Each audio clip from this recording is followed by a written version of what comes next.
तो हेलो दोस्तों, स्वागत है आपका फिर से मेरे एक नए वीडियो में। तो यार आज हम लोग पीएसएम का एक बहुत ही इम्पोर्टेंट टॉपिक पढ़ने वाले हैं और जिसका नाम है फैमिली प्लानिंग।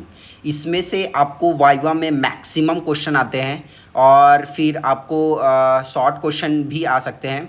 तो आज हम लोग फैमिली प्लानिंग में पार्ट 1 पढ़ने वाले हैं, जहाँ पे हम लोग डिस्कस कर रहे होंगे डेफिनेशन ऑफ फैमिली प्लानिंग। उसके बाद हम लोग ऑब्जेक्टिव ऑफ फैमिली प्लानिंग के बारे में डिस्कस कर रहे होंगे। Then after that scope of family planning and then after that health aspects of the family planning, then fetal health, family norm, eligible couple क्या होते हैं वो डिस्कस करेंगे, टारगेट कपल्स क्या होते हैं वो डिस्कस करेंगे और उसके बाद कपल प्रोटेक्शन रेट भी, ये भी आपसे पूछा जाता है, वो भी हम लोग डिस्कस करेंगे। और उसके बाद है नेशनल पॉपुलेशन पॉलिसी 2000, तो वो देख रहे होंगे। और नेक्स्ट पार्ट में हम लोग कंट्रासेप्टिव मेथड को देख रहे होंगे। ओके, तो चलिए सबसे पहले अब हम लोग आ जाते हैं डेफिनेशन। तो डेफिनेशन एक्चुअली में होता क्या है, फैमिली प्लानिंग का डेफिनेशन आपसे वाइवा में तो पूछा ही जाएगा, अगर फैमिली प्लानिंग से पूछा जाता है तो ठीक है। तो फिर फैमिली डेफिनेशन क्या है, ये है कि a way of thinking and living, a way of the way of thinking and living that is adopted voluntary upon basis of knowledge, attitude and responsible decision by individuals and couple in order to promote the health and welfare of the family group and thus contribute to effectively to the social development of the country। तो इस तरह से पूरा definition आपको अच्छे से line by line, यही line exactly आपको याद रखनी होती है, ठीक है। तो चलिए एक बार और देख लेते हैं। तो क्या बोलता है ये, a way of thinking and living that is adopted voluntarily upon basis of knowledge, attitude and responsible decision by individual and couple in order to promote the health and welfare of family group and thus contribute to the effectively to the social development of the country। तो इस तरह से total इसका definition हो जाता है। अब देख लेते हैं इसके ऑब्जेक्टिव्स क्या होते हैं, ठीक है। To avoid the unwanted birth, to bring about the wanted birth, to regulate interval between the pregnancies, to control the time at which the birth occur in relation to ages of the parent and to determine the number of the children in the family। इस तरह से इसके total 5 objectives हो जाते हैं। तो ये भी आपसे पूछ लिया जाता है, ठीक है। अब आ जाते हैं हम लोग इसके स्कोप ऑफ फैमिली प्लानिंग। तो ये क्या क्या इंक्लूड्स करता है, ठीक है। तो the proper spacing and limitation of the birth, advice on sterility, education on parenthood, then sex education, then screening for pathological condition related to the reproductive system, okay, and genetic counseling, then pre-marital consultation and examination, carrying out pregnancy test, marriage counseling, that preparation of the couples for arrival of first child, then providing service for the unmarried mother and teaching home economics and nutrition and providing adaptation service। तो इस तरह से आपका total 13 यहाँ पे scope हो जाता है, ठीक है, scope of family planning.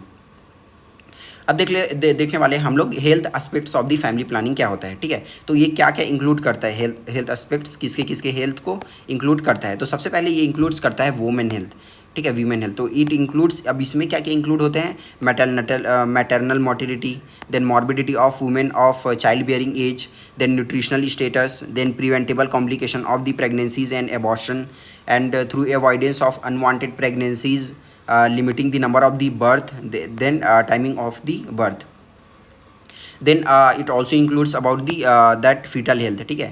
then again in fetal health it includes like fetal mortality, then abnormal development like Down syndrome, infant and child health, that is the child mortality, child growth, nutrition and development and infectious disease, okay।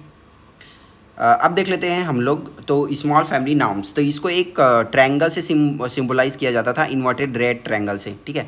तो 1970s में ये क्या था, 1980s में क्या है और अब 1980s में क्या था, उसके बाद अब क्या है, वो सब नॉर्म्स हम लोग देखने वाले। तो 1970s में ये था द स्लोगन, जिसके लिए जो दिया गया था वो था, क्या था, 2 या 3 बस, okay. Then after that in 1980s age change to 2 children norms was advocated. Then current क्या है, सन्स और daughter two will do, then second child after 3 years and universal immunization. अब नेशनल टारगेट पहले 2006 तक था कि to achieve net reproduction rate of 1 by the year 2006 which is equivalent to the attaining approximately the 2 child norms which could not be attend, okay, ये attend नहीं किया जा सका था। अब एलिजिबल क्या कपल क्या होता है और टारगेट कपल क्या होते हैं, एग्जामिनर का ये फेवरेट क्वेश्चन रहता है, फेवरेट क्वेश्चन, तो ये आपको तो आना ही चाहिए, ओके। तो चलिए हम लोग देख लेते हैं कि एलिजिबल कपल क्या होता है, फिर फेवरेट, उसके बाद टारगेट कपल क्या होता है वो देखने वाले, ओके। तो एलिजिबल कहते हैं an eligible couple refers to a currently married couple where in the wife is in reproductive age group, okay, which is generally assume to be between the 15 and 45 year. तो इसको हम लोग eligible couple कहते हैं। तो eligible couple क्या होता है, आपको बस उसका याद रखना, ठीक है, वाइफ कितने रिप्रोडक्टिव एज ग्रुप में रहना चाहिए और उसका एज ग्रुप कितना रहना चाहिए, उसका age group between 15 and 45 years रहना चाहिए। So there will be at least 150 to 180 such couple per 1000 population in India and about 20% of them are in the age group of 15 to that 25 years. Now the eligible couples register is maintained in the sub center for organizing family planning work and it is regularly updated. So on an average around 2.5 million couples are joining reproductive age group every year, okay. अब देख लेते हैं target couple क्या है, okay. तो target couple क्या है, it applies to couple who have had 2 to 3 living children, पहले से ही उनके 2 या 3 बच्चे हैं and family planning are directed to them, तो उसको हम लोग टारगेट कपल कहते हैं। Now it also include family with 1 child और even newly married couple with a view to develop what acceptance of idea of family planning from earlier possible stage, इसको हम लोग टारगेट कपल कहते हैं।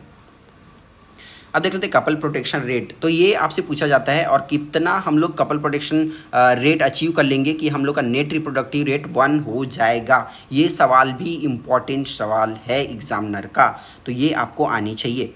तो देख लेते हैं, तो CPR क्या है, कपल प्रोटेक्शन रेट, तो इसको हम लोग बोलते हैं is an indication of prevalence of contraceptive practice in the community. कितने लोग एक कम्युनिटी में जो कपल लोग हैं वो कितने लोग कॉन्ट्रासेप्टिव प्रैक्टिसेस यूज़ कर रहे हैं, उसको ये इंडिकेट करता है, ओके। तो ये इसको डिफाइन कैसे कहते हैं, the percent of eligible couples effectively protected against child birth by one or the other approved method of the family planning. जैसे कि हो गया स्टरलाइजेशन, हो गया IUDs, हो गया कॉन्डोम्स, हो गया या फिर ओरल पिल्स हो गया। तो कम्युनिटी में कितने कपल इसको यूज़ कर रहे हैं divided by the total eligible couple, तो वो हम लोग का कपल प्रोटेक्शन रेट आता है, ठीक है। तो demographers are of the view that the demographic goals of NRR, तो ये इसको हम लोग नेट रिप्रोडक्टिव रेट कहते हैं, कभी और पढ़ रहे होंगे, किसी वीडियो में डिस्कस कर रहे होंगे। तो can be achieved only if the that couple protection rate exceeds how much, that exceed 60%। यही मैं आप लोगों को बोल रहा था कि एग्जामिनर का ये फेवरेट क्वेश्चन रहता है कि अगर हम लोग कितना परसेंट हम लोग CPR अटेंड कर ले कि जो हम लोग का टारगेट है NRR 1 अटेंड करने का वो हो जाएगा 1, तो ये कितना होना चाहिए, मोर देन 60% होना चाहिए, तभी हो पाएगा, ठीक है। अब देख लेते हैं नेशनल पॉपुलेशन पॉलिसी 2000। तो ये इतना इंपॉर्टेंट नहीं है लेकिन आपसे पूछा जा सकता है, ओके। तो it refers to the policies attendant to decrease the birth rate और ग्रोथ रेट। तो in April 1976 India formed its first national policy, तो ये डेट याद रख लो कि 1976 में अब इंडिया ने अपना फर्स्ट नेशनल पॉपुलेशन पॉलिसी बनाया था। तो it called for an increase in the legal minimum age of marriage, तो जहाँ पे हम लोग का जो फीमेल का जो वो था लीगल एज मैरिज, उसको हम लोग 15 से बढ़ा के कितना कर दिया गया था, 18 कर दिया गया था, और बॉयज़ का 18 से कितना कर दिया गया था, 21 कर दिया गया था। अब it was modified in 1977। It includes the small family norm without compulsion and change the programme title of family welfare programme. इसके नाम को चेंज करते क्या रख दिया था, फैमिली वेलफेयर प्रोग्राम रख दिया था। The new national population policy 2000 is more than just the fertility and mortality. It includes women education, empowering women for improved health and education and adolescent health and education, increased participation in of men in planned parenthood and collaboration with the NGOs। तो इस तरह से नए जो modify हुआ है उसमें ये सब है। तो इस तरह से हमने फैमिली प्लानिंग का पार्ट 1 कंप्लीट कर लिया है। पार्ट 2 जरूर देखना, क्योंकि पार्ट 2 हम लोग करने वाले हैं कॉन्ट्रासेप्टिव मेथड, और ये आपके स्पॉटर में भी आ सकते हैं, ये आपके लॉन्ग क्वेश्चन में भी आ सकते हैं जो कॉन्ट्रासेप्टिव नेक्स्ट पार्ट में देखने वाले हैं वो, और ये आपसे वाइवा में भी पूछा जाएगा। तो वो पार्ट 2 जो भी आएगा वो भी बहुत इंपॉर्टेंट होगा, ये भी बहुत इंपॉर्टेंट है। होप आपको समझ आया होगा। मिलते हैं नेक्स्ट वीडियो में, तब तक के लिए bye, thank you so much.